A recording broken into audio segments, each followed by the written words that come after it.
வரட்டும்.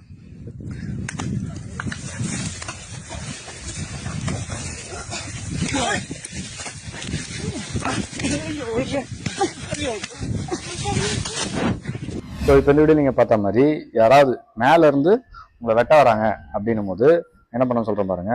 இது ஒரு கத்தால வந்து ஒரு மூமெண்ட் வரும், இயான் கோதான்னு சொல்லி ஒரு கத்தால வந்து மூமெண்ட் வரும். ஸோ அதை வந்து இங்கே அப்ளை பண்ணுறேன். என்ன பண்ணுறோன்னு பார்த்தீங்கன்னா, வர அட்டாக் வந்து வாங்க, வர அட்டாக் வந்து பிளாக் பண்ணுறோம். எப்படின்னா அப்பர் எக்ஸ் பிளாக் பண்ணிட்டு இந்த கையை உள்ள போட்டு லாக் பண்ணி அப்படியே ரொட்டேட் பண்ணுறோம். பண்ணிட்டு அவளை வந்து நீ வச்சு அட்டாக் பண்ணலாம், இல்லைன்னா ஃபேஸில் வந்து அடிக்கலாம். ஓகேங்களா? இது ஒரு மெத்தடு. ஃபாஸ்ட்டாக பண்ணுறோம், அடிப்பாங்க. இது மாதிரி இஸ்லாம் வீடியோஸ்க்கு எங்கள் பேஜை ஃபாலோ பண்ணிக்கோங்க. வீடியோஸ் பார்க்கறதுனால கண்டிப்பாக உங்களால் அந்த விஷயத்தை எக்ஸிக்யூட் பண்ண முடியாது, ப்ராக்டிஸ் பண்ணால் தான் முடியும். அதுக்கு உங்களுக்கு ஃபைட்டிங் எபிலிட்டி வேணும். அந்த ஃபைட்டிங் எபிலிட்டி, கான்ஃபிடன்ஸ் நீங்கள் பில்ட் பண்ணணும்னு நினச்சிங்கன்னா நீங்கள் வர வேண்டிய ஒரே இடம் வந்து பிளாக் அவுட் ஃபைட் கிளப். கீழே இருக்க வாட்ஸ்அப் நம்பருக்கு மெசேஜ் பண்ணுங்கள், நான் உங்களுக்கு டிஎம் பண்ணுறேன்.